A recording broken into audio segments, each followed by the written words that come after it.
The Tim Heale Podcasts. Ordinary people's extraordinary stories.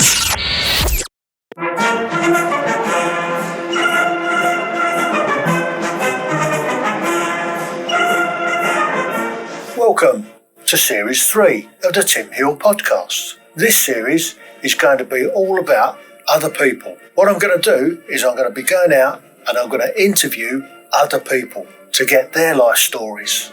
I think this is going to be a fascinating time, and I hope you're going to stay with me throughout this journey. Thank you for listening. Welcome to episode 1 of series 3. My first interviewee is going to be my mum, Margaret. Sit back and enjoy.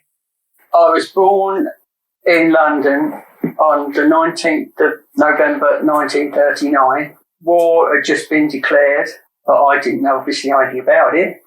Did you not start it? Well, people say that I might have done. I was a bit of a rebel. Mum and Dad were living in Haringey in a downstairs flat in a house, and a lot of the time, Dad was a hairdresser at the time. He'd also joined up. He was waiting to be posted. We spent a lot of time with my nan and grandpa and my aunt and uncle who lived in Chingford in a shared house. Nana and grandpa had the front room and the front bedroom, and auntie and uncle had the rest of the house.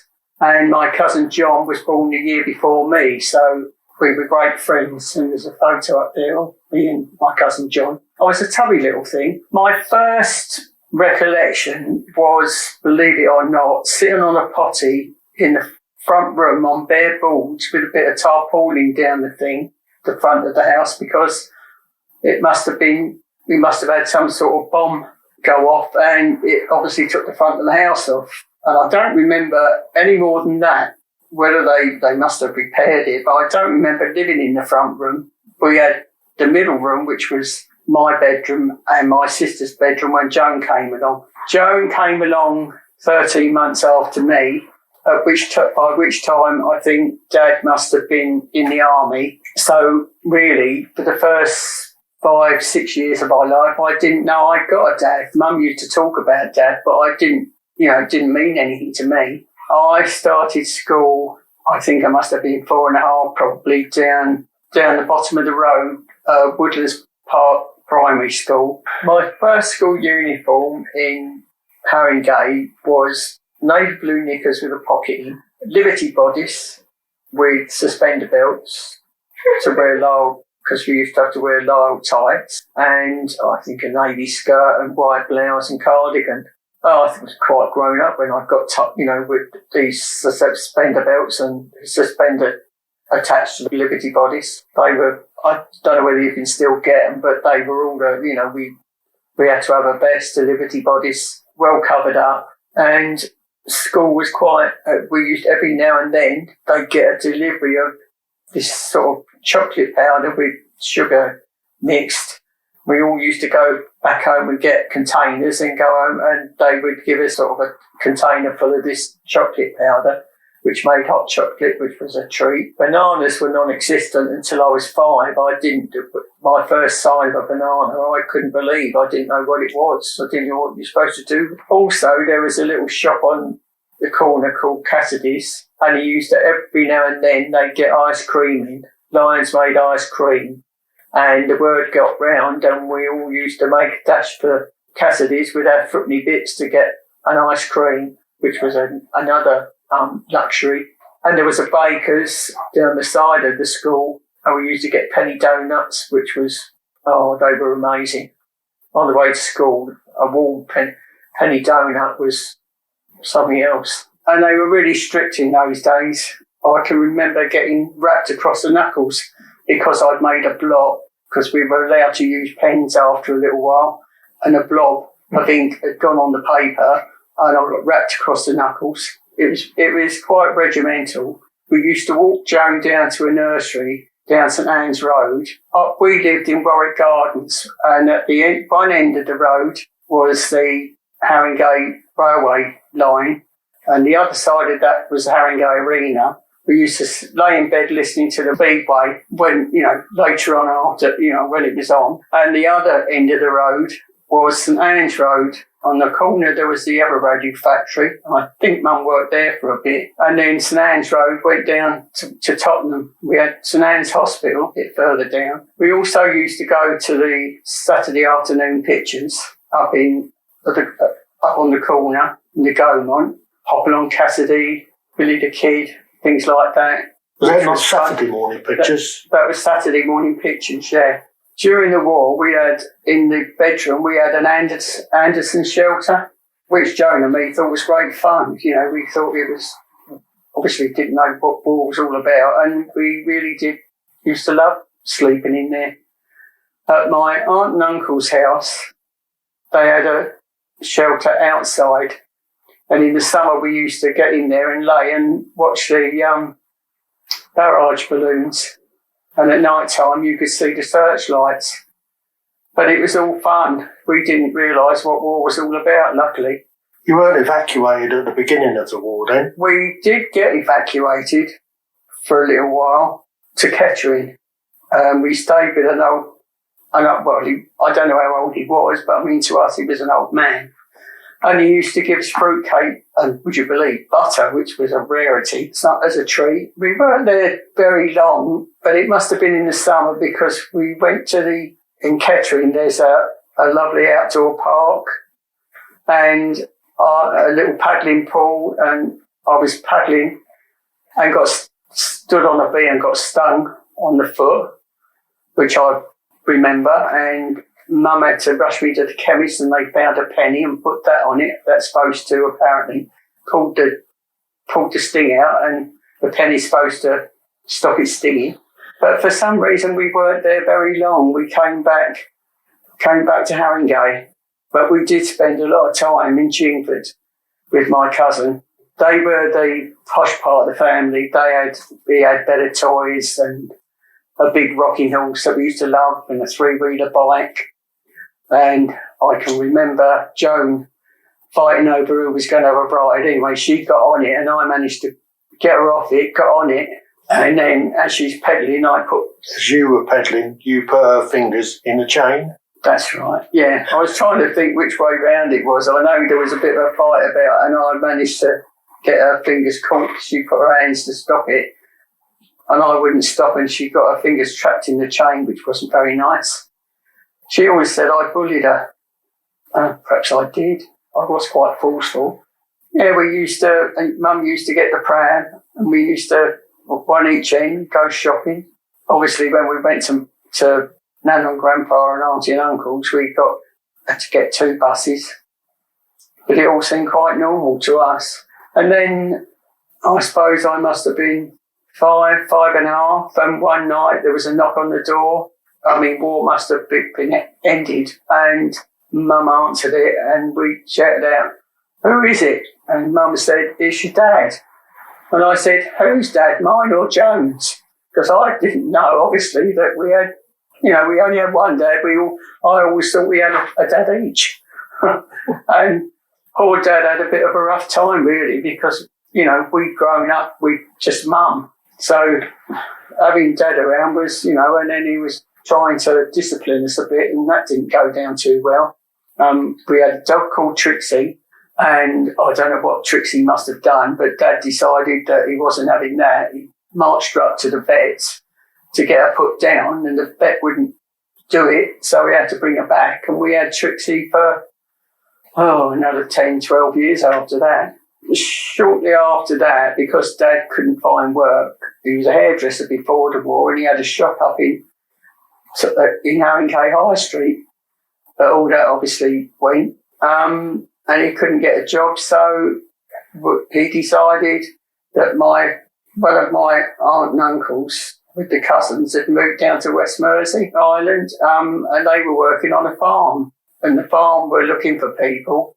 At the time, they gave you what they called a tied cottage if you were an employee. So Dad and Mum packed up in London, and we moved down to West Mersey and got a brand new, it wasn't a cottage, it was a sort of a 2-3 bedroom house. I was 8 when we moved down there, and we'd be there till I was 11. went to the local school. We used to walk because the beach was about half a mile away, I suppose, and there were at least 3 different roads down to it, and we used to toddle off down there and blackberry pick. And one time we were busy picking blackberries, and this man came over to me and said, "What colour knickers you got on, dear?" And me, being the innocent I was, were about to show him, and my sister, bless her, who was a year younger than me, grabbed hold of me and we ran. But I was always seemed to be the target of dirty old men in the park, back in London in the park.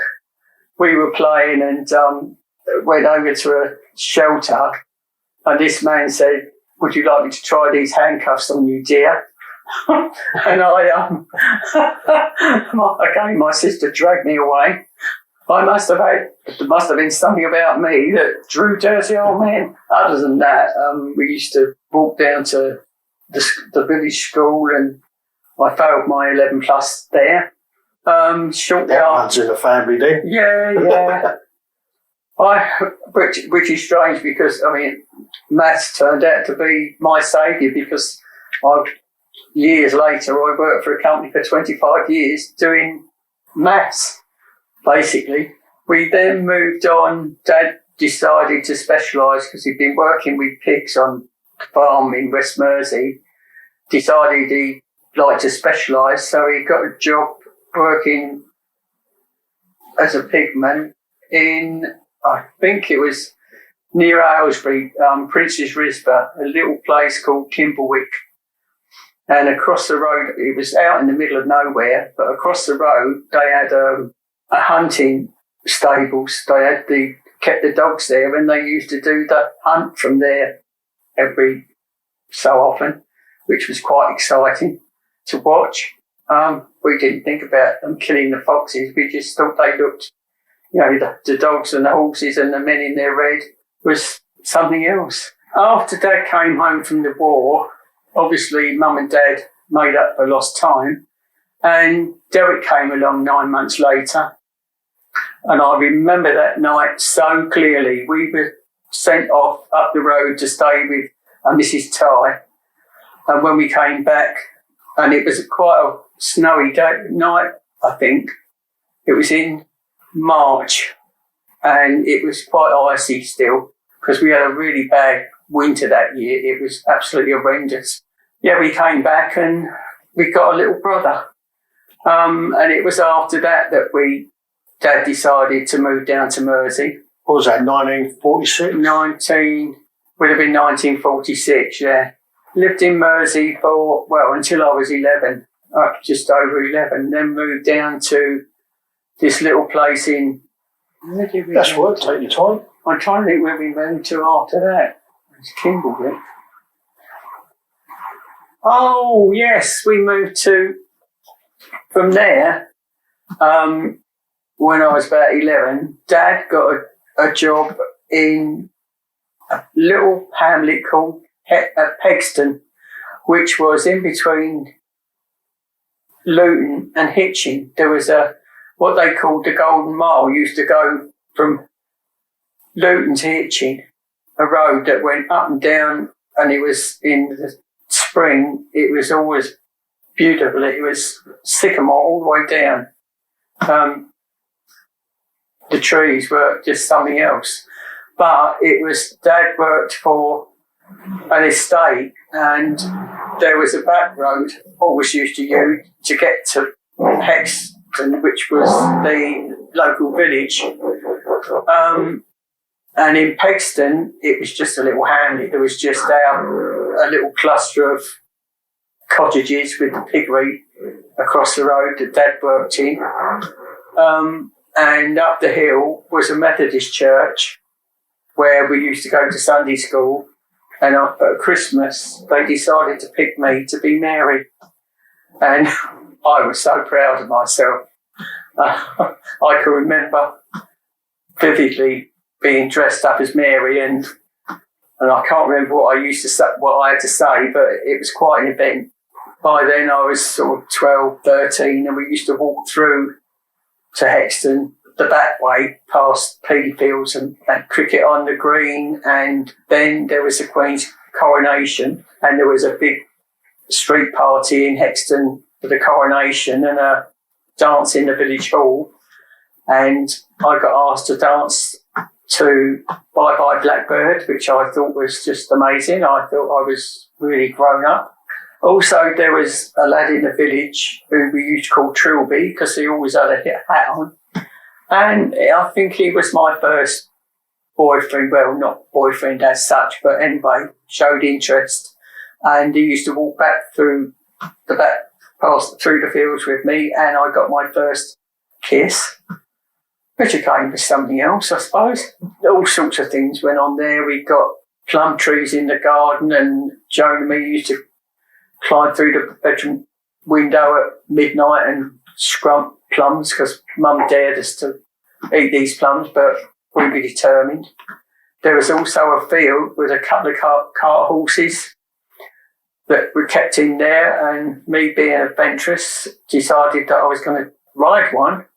How I got on it, I don't know, but I got on somehow. We were ambling along under the trees, and I pulled down a branch to get some leaves off to give it, and it flipped its back and it bolted and left me hanging on the branch. Like I said, I was pretty adventurous. I don't think there was anything really of note after that. You know, we just went to school, come home, went to Sunday school. It was a lovely place to live because I think I was just coming up to 15 and we had our last move, and Dad got a job as a pigman working for de Havilland's at the aircraft factory. Had a small little piggery. We moved to Hatfield in Hertfordshire, like I said, down a road leading through to St Albans eventually. But our house was down the bottom of this manor road, more or less opposite the Dynamics part of de Havilland's, as it was called then. And Joan and me used to sit on our windowsill and watch the workers come out, which was quite exciting. And my last term at school was in Hatfield in a school called Burley, which had just opened. So it was my last term before I left in the July. Fairly uneventful. Got a crush on the art teacher who painted me. And my mum and dad, I took the painting home to my mum and dad, and they used it as a doorstop the thing to stop the dog getting through the door. It was horrendous, really. I left school and Mum was going out to work. She was working in the shredded wheat in Welwyn Garden City at the time and needed my young sister Barbara. I've missed out of Barbara being born in Kimberwick. we can go to that. I think I said that. Yeah, I think I said Barbara coming along. Yeah, by then Barbara was about 5, and she still needed picking up from school and looking after, and Derek, of course. So I stayed home and played Mum while Mum worked at the shredded wheat for a bit. And then she'd had enough of that, so I got a job in the shredded wheat on shift work, and she stayed home, and it meant that walking down this long unlit road down the side by the airfield, it must have been a good half a mile, to catch the bus into Welwyn Garden every day to the shredded wheat, and I was on shifts 7:30 till 3:30, which meant really early start. I quite enjoyed it. You really had to be quite fast packing these blooming shredded wheat. Used to burn your fingers. I wasn't there for more than about 6 months, I don't think. I think the pay was about £3 something a week, which was quite a lot in those days. I also had my first cigarette when I was 15, and I came home with a packet of, I think they were French ones, just to be even more clever, and sat in front of Dad and lit up. He wasn't very impressed, but I didn't like him much. Yeah, I was shredded weight for probably 6-9 months, and yeah, I got a job in the printing room in Dynamics offices. It was great. It was there that I met Tim's dad, Nick, who was beautifully dressed, had a car, and swept me off my feet at 15 and a half. Isn't typical. He used to take me out, but he was part Irish, and the part Irish bit of him was the stories were unbelievable. Some of the things he told, they were total rubbish, but I believed it all. Anyway, he changed the car for a Gold Star, and Mum and Dad really didn't. They could see through Mick. They didn't think he was any good for me. I forgot a bit about Ken. Backtrack a bit. Before I met Mick, I met a bloke that worked in the fish shop for his dad. They had a wet fish shop in Welling Garden City. This is while I was at Shredded Wheat, I think, because we used to go into Welling Garden town. And I went out with Ken, solid as a rock, really old-fashioned values, jogged along. Then I got the job at Javelins and met Mick. And of course, Mum and Dad decided I'd got to decide who I was going to pick, Ken or Mick, because I couldn't go out with two men, obviously, for some reason. Yes, so I decided on Mick, who got a Gold Star motorbike, and Mum and Dad weren't too pleased. And naturally, I got pregnant, and that was it. We've got to get married. Mick's dad was still alive, and he took us up to London, where I bought my dress, and Mum and Dad were adamant that I wasn't to wear white, because I was already a fallen woman. So I had a pink dress with a pink feather hat and pink shoes. Mick's dad paid for, which is very nice of him. Do you remember much about him? No, because I think he died. He must have died. He died in 1956, I think. Yeah, well, I think that's when we got married in 56. So he must have died shortly after that. No, I don't remember a thing about that. I really don't remember him dying, but I do know he wasn't around for long. We got married in Welling Garden Registry Office. Dad came into the bathroom, sat on the bath, and he said, I was fully dressed. That sounds bad, doesn't it? Before we left for the wedding, my dad sat me down and said, "You don't have to get married, we will look after you. If you want the baby, you don't have to get married." But of course, I was madly in love and didn't take any notice. So we got married, and then Mick got a job. Bearing in mind I was pregnant at the time, 3 months pregnant. Mick left Javelins and got a job as a cowman in Stevenage on a farm just outside Stevenage for some unknown reason, to get somewhere to live, I think. Anyway, we moved up there, and I miscarried at 6 months, and Stephen lived, I can remember now, I must have been totally drugged up, because I can remember him holding almost, him up. But I don't remember any more than that, and he only lived to 16 hours, so he had to be registered birth and death. It was just purely premature. In those days, premature babies at 6 months didn't stand any chance, which was heartbreaking at the time. Shortly after that, we gave up I don't think we gave up the farm. I think Mick got the sack for not doing his job properly. So we moved back to Hatfield, down Simon's High, and moved in with Mick's mum and sister. He went to work for Sunbless Bakeries delivering bread. In those days, they used to have bread rounds. They sold bread from the vans. They didn't, as well as shops. And I worked went back to work at Dynamics, I think. And then I got pregnant and had Tim. I had Tim in the Pear Tree Maternity Hospital in Welwyn Garden City, and he was in such a hurry he couldn't wait. The nurse said, "Oh, you go all night yet, dear. You'll go all night yet." 15 minutes later, his head appeared and caused panic. And he's been in a hurry ever since. We were still with his nan and his mum and sister until Tim was about 9 months old.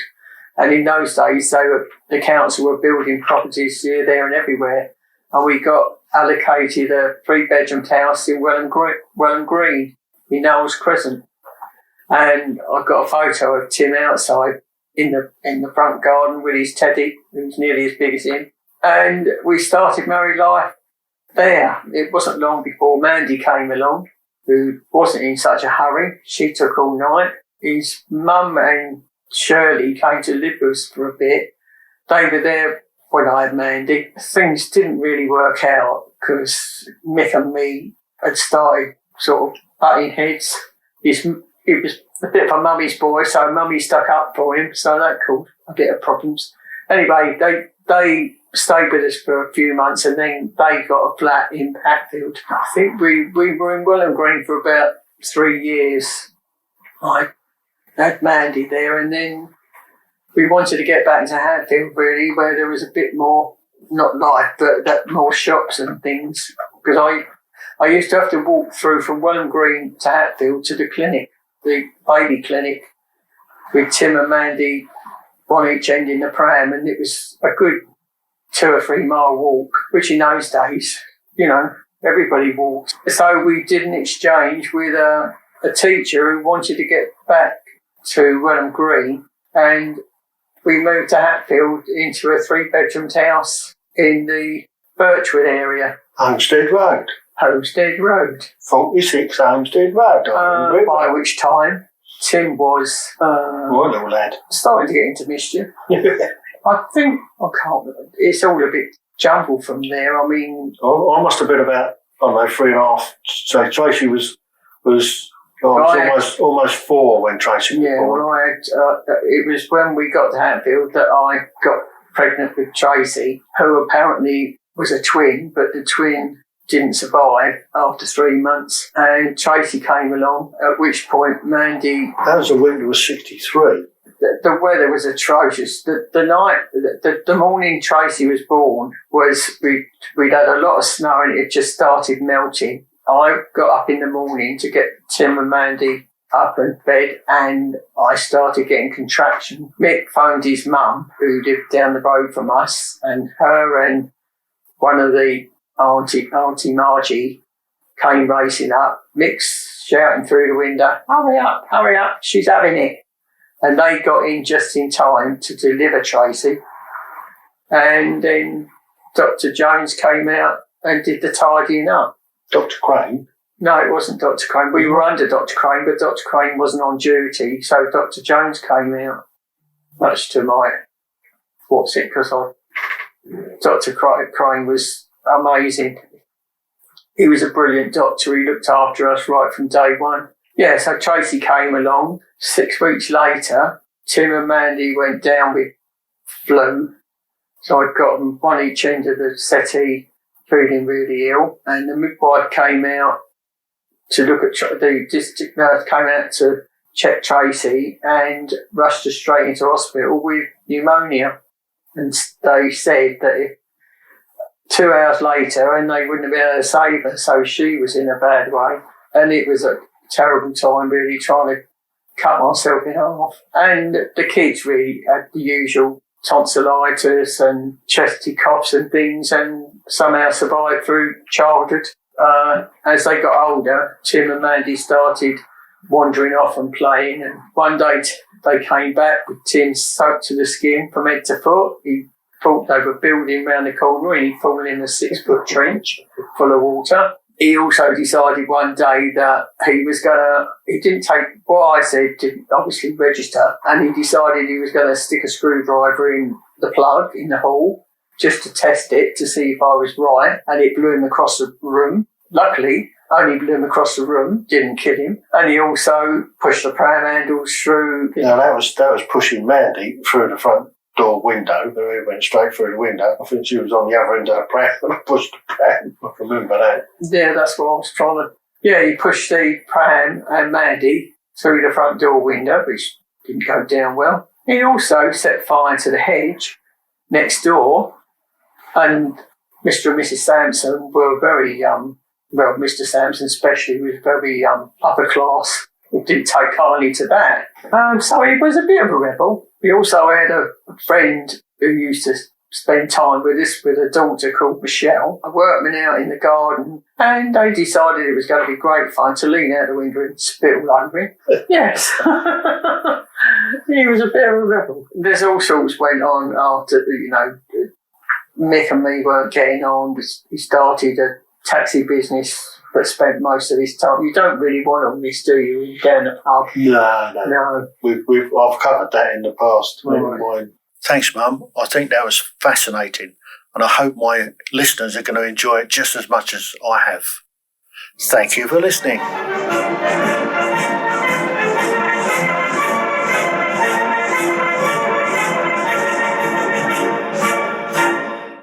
Thank you for listening to my podcasts.